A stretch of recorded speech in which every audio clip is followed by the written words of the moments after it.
오늘 에스라 9장 말씀 함께 살펴보겠습니다. 이제 에스라 10장까지 해서 곧 마무리가 될 텐데, 우리가 이 살펴보고 있는 에스라서의 말씀은 이스라엘의 포로기 이후의 삶에 대해서, 그 시기에 대해서 다루고 있는 그런 말씀입니다. 특히 바벨론에서의 포로 생활 70년 이후에 그들이 다시 고국 땅 예루살렘으로 귀환하여 그 무너진 공동체를, 그 신앙의 공동체를 다시 세워가는 그 과정을 우리가 살펴보고 있습니다.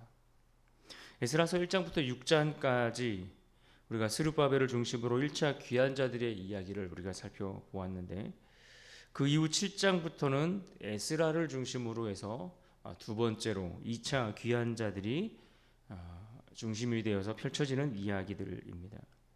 1차 때는 스룹바벨을 중심으로 돌아온 자들이 무너진 성전을 다시 회복하고 재건하는 일들을 감당했습니다. 그리고 그 뒤를 이은 이 에스라는 어떤 일에 힘을 쓰고 있습니까? 그 2차 귀환자들을 통해서, 그 귀환을 통해서 말씀과 어떤 신앙의 영적 개혁들, 이런 것들을 예루살렘 공동체 안에 이루고자 힘쓰는 것, 이것이 그들의 사명이었고 그들이 행하고자 했던 것입니다. 그러나 오늘 본문 9장의 말씀을 보시면 너무나 큰 충격적인 그런 일들이 펼쳐지는 것을 우리가 볼 수 있습니다. 왜냐하면 말씀과 어떤 영적 개혁을 기대하고 돌아왔지만 에스라가 직면한 현실은 전혀 그것과는 상관이 없는, 좀 더 구체적으로 말씀드리면 이방 나라와 이미 철저히 하나가 되어서 타협하며 그렇게 세상 가운데 완전히 물들어버린 그런 예루살렘의 무너진 공동체의 모습을 만나게 되었기 때문에 그렇습니다. 어찌되었든 성전을 건축하여 재건하여 세웠지만 여전히 백성들의 마음은 세워진 것이 아니라 신앙적으로, 영적으로 완전히 무너져 있었다라는 것입니다. 어쩌면 그들의 모습은 이스라엘이 멸망하기 전에 멸망받을 수밖에 없었을 만큼 타락하고 죄악 가운데 물들어 있었던 그 모습과 그리 다르지 않다라는 생각이 들었을 정도일 것입니다. 이런 현실 앞에서 오늘 본문 9장의 말씀은 이 에스라가 경험했던 이와 같이 영적으로 충격적인 그 현실들 앞에서 그가 흘렸던 눈물, 그가 하나님 앞에 엎드려 기도했던 회개의 내용들, 이것들이 담겨 있는 것이 오늘 본문의 말씀입니다. 오늘 본문으로 들어가서 1절을 보시면 이렇게 시작합니다. 이 일 후에 방백들이, 여기서 말하는 이 일 후에라는 이 문자는 이 일들이 다 맞춰진 후에라는 그러한 뜻입니다. 그러니까 8장 마지막 부분에 언급되었던 그들이 바벨론 땅에서 돌아오면서 그곳에서 가지고 왔던 예물을 성전의 제사장들에게 다 드리고, 또 왕의 조서를 총독들에게 건네어 그들의 도움을 얻게 되었던 그와 같은 모든 일들이 있은 후에 펼쳐진 상황인 겁니다. 그 귀하고 좋은 일들이 벌어지고 난 이후에 어떤 일이 펼쳐졌는가? 시간적으로 계산해 보면 에스라 7장 9절 말씀해 보면 예루살렘에 이 에스라를 중심으로 2차 귀환자들이 도착한 때가 아닥사스다 왕 7년 5월이라고 했습니다. 그런데 10장 9절에 보면 에스라가 백성들을 다 모이도록 하는 사건이 나오는데 그것이 같은 해 9월 정도입니다. 그러니까 오늘 본문의 사건은 에스라가 예루살렘으로 돌아와서 도착한 이후 4개월이 지나지 않은 시점이라는 것을 알 수 있습니다. 그러니까 2차 귀환자들이 시간적으로 도착한 지 얼마 지나지 않았을 때에 지도자들이 에스라에게 찾아와서 보고했던 내용이 오늘 본문의 시작입니다. 그들이 무엇을 보고했습니까? 1절을 다시 보십시오. 이 일 후에 방백들이 내게 나와 이르시되 이스라엘 백성과 제사장들과 레위 사람들이 이 땅 백성들에게서 떠나지 아니하고 가나안 사람들과 헷 사람들과 브리스 사람들과 여부스 사람들과 암몬 사람들과 모압 사람들과 애굽 사람들과 아모리 사람들의 가증한 일을 행하여,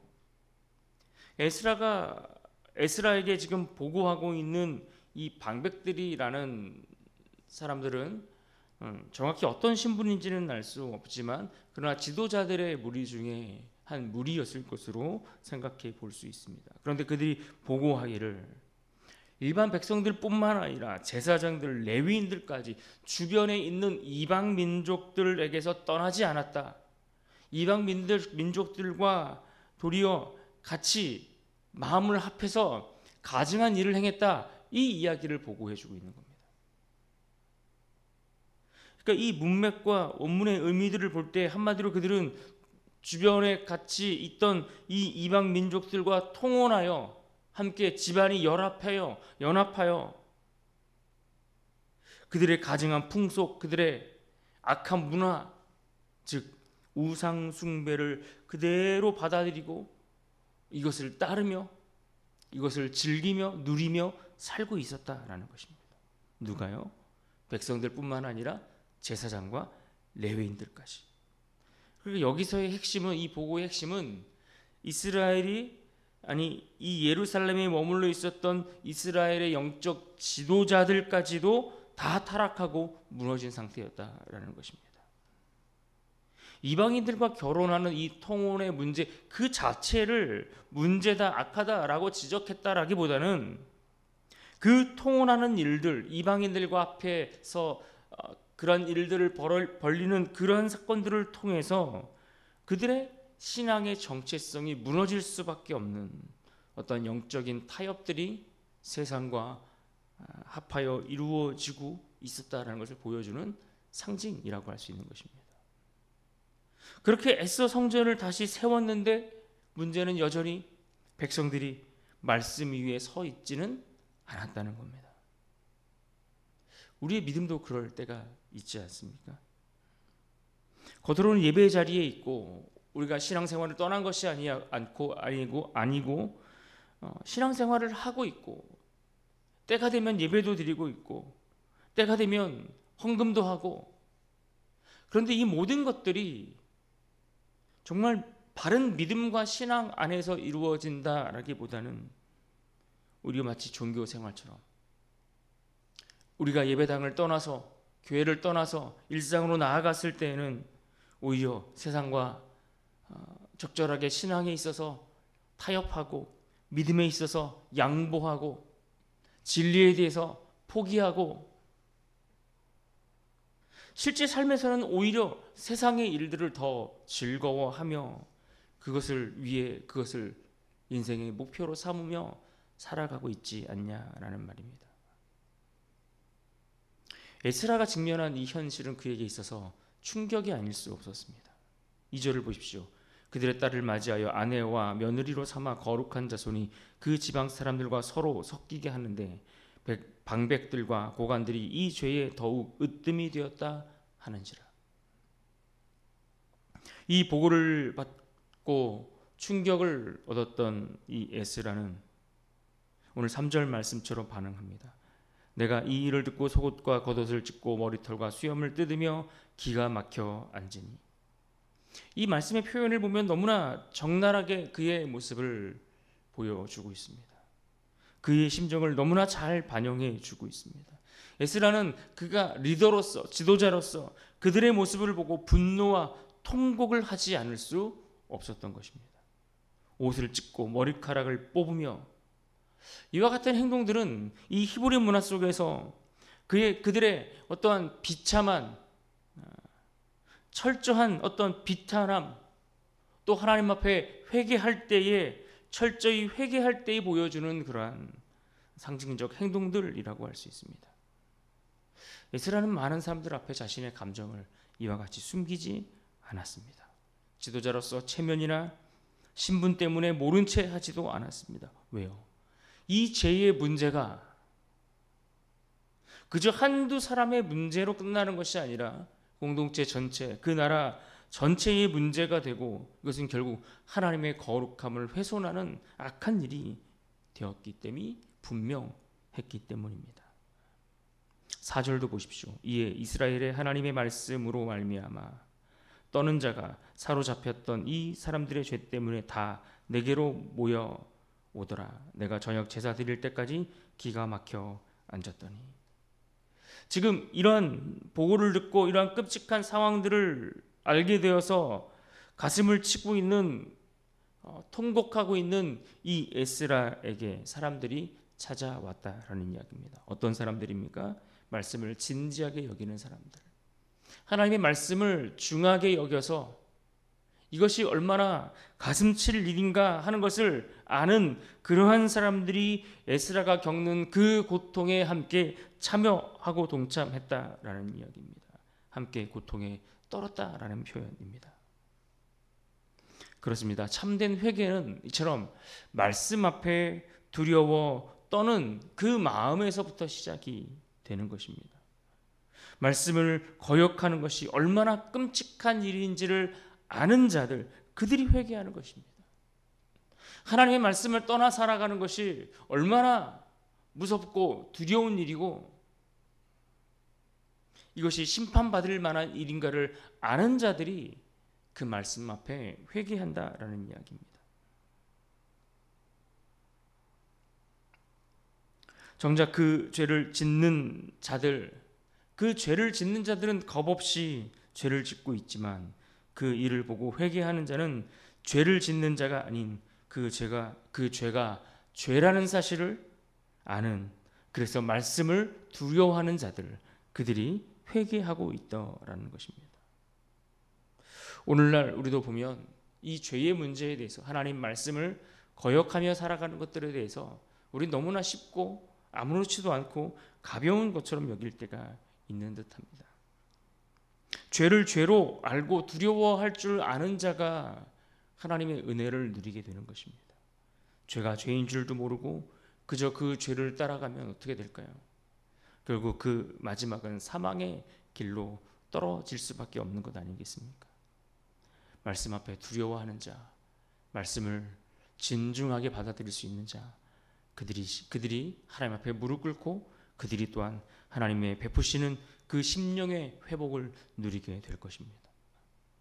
오늘 본문 속에서 이어지는 에스라의 기도를 보시면 그의 기도의 내용들은 성경 전체 속에서 드려지는 여러 진실한 회개의 기도 중에 하나로 그렇게 평가되고 있습니다. 어떤 기도, 어떤 고백의 내용들입니까?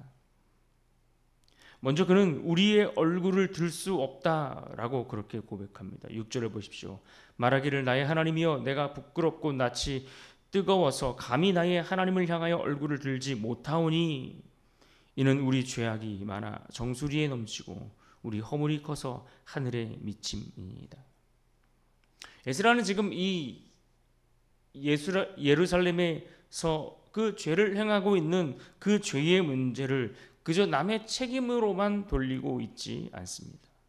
그들이 아니라 나의 죄로, 나의 허물로, 우리의 허물이라고 그렇게 말하고 있는 것을 우리가 볼 수 있습니다. 그러면서 계속해서 그는 뭐라고 고백합니까? 8절을 보시면 이렇게 말합니다.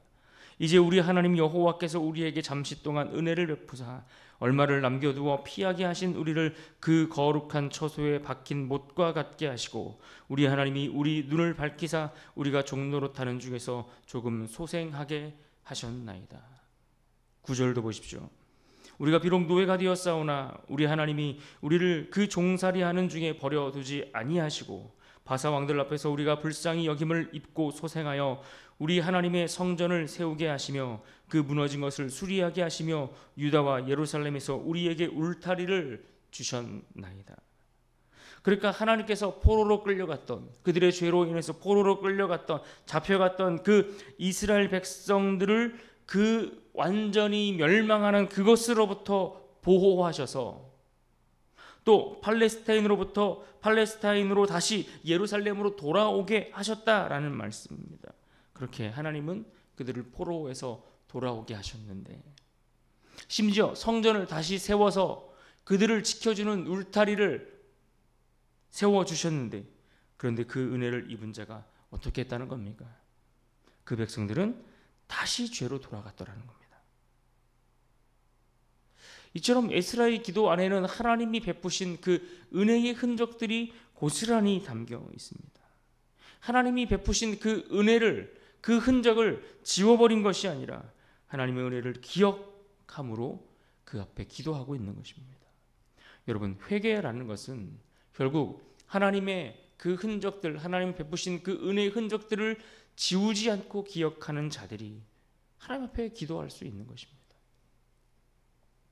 계속해서 그의 고백을 보십시오. 10절에 우리 하나님이여 이렇게 하신 후에도 우리가 주의 계명을 저버렸사오니 이제 무슨 말씀을 하오리이까. 14절도 보십시오. 우리가 어찌 다시 주의 계명을 거역하고 이 가증한 백성들과 통혼하오리이까. 그리하면 주께서 어찌 우리를 멸하시고 남아 피할 자가 없도록 진노하시지 아니하시리이까. 하나님은 이방 민족과 이스라엘 백성들을 구별하셨고 선별하셨고 또 그렇게 살아갈 것을 우리에게 명령하셨지만 백성들은 그들과 구별되는 것이 아니라 그들과 타협하며 살아갔다는 겁니다. 지금 에스라의 눈에는 그와 같은 일들이 그 죄의 무게가 너무나 무겁게 느껴졌던 것입니다. 그래서 그는 반문하며 고백하고 또 기도하고 있는 것입니다. 그래서 에스라가 마지막으로 했던 고백은 15절 말씀. 이스라엘의 하나님 여호와여 주는 의로우시니 우리가 남아 피한 것이 오늘날과 같사옵거늘 도리어 주께 범죄하였사오니 이로 말미암아 주 앞에 한 사람도 감히 서지 못하겠나이다 하니라. 죄 가운데 있어 그 죄로 인해 주 앞에 한 사람도 설 자가 없겠다라고 그런 고백하고 있습니다. 우리는 그의 기도를 통해 무엇을 보십니까? 우리는 그 기도를 통해 그의 철저한 회개를 통해 하나님이 행하실 의로움들이 이 기도를 통해 시작되는 것을 우리는 볼 수 있습니다. 진정한 회개와 엎드림, 죄를 뉘우치고 그 죄의 무게가 얼마나 무거운 것인가를 그저 우리가 단순한 도덕적인 어떤 윤리적인 몇 가지 행동들을 어긴 정도가 아니라 정말 죽을 수밖에 없고 정말 사망의 그 늪에서 헤어나올 수 없는 그 죄의 무게를 느끼고 그 죄의 무게 때문에 하나님 앞에 엎드려 절망하며 구하는 그 회개의 진실한 그 회개의 기도를 통해서만 하나님의 의로우심을 다시 맛볼 수 있다라는 것입니다. 여러분, 이 기도의 메시지는 오늘 너무나 우리에게 중요한 교훈을 안겨주고 있습니다. 그의 기도는 그의 죄를 감추지 않습니다. 내 죄를 애써 감추려고 남들에게 들키지 않으려고 포장하고 숨기고 그래서 또 다른 거짓을 자꾸만 내 삶을 그것으로 포장하려 애쓰는 것이 아니라 인정하고 회개하고 있는 것입니다. 그 은혜를 기억하며 드리는 그 기도, 그것이 바로 회개 기도 아닙니까? 그리고 그것이 그저 나 한 사람의 문제가 아니라 공동체의 문제로 알고 그 공동체의 죄까지 짊어지고자 하는 그 중보의 회개의 기도. 여러분, 이러한 회개의 기도가 있을 때에 진정한 그 죄 앞에 그 무게를 안고 하나님 앞에 엎드리는 일들이 있을 때에 비로소 기대할 것이 생기는 것입니다. 우리가 이제 내일 마지막 에스라 10장을 보게 되겠지만 10장에서 에스라를 중심으로 일어났던 개혁과 변화의 바람들, 이것이 어떻게 가능한 일들이었습니까? 이 9장에서 하나님 앞에 엎드렸던 그 죄의 문제를 가지고서 고통하며 하나님의 은혜를 구했던 그 엎드림과 기도와 그 회개의 내용들이 있었기에 이 모든 것들이 가능했다는 것을 우리는 기억해야 할 것입니다. 오늘 본문 에스라 9장의 말씀, 하나님의 회복이 어디에서부터 시작되는가를 보여주는 말씀입니다.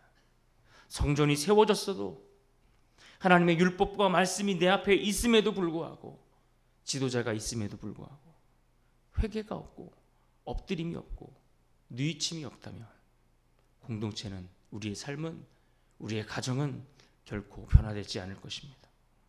그러나 기억할 것은 이 에스라 한 사람의 그 진실한 눈물의 회개가 이스라엘 백성들 공동체 전체를 변화시키는 불씨가 되었다라는 사실입니다.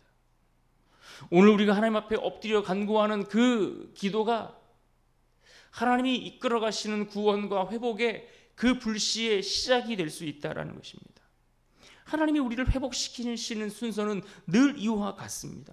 더 나은 방법, 더 괜찮은 방법, 다른 방법 이런 것들은 존재하지 않습니다. 언제나 그 회복의 출발점은 진정으로 죄 앞에 엎드려 회개하는 것으로부터 시작하는 것입니다.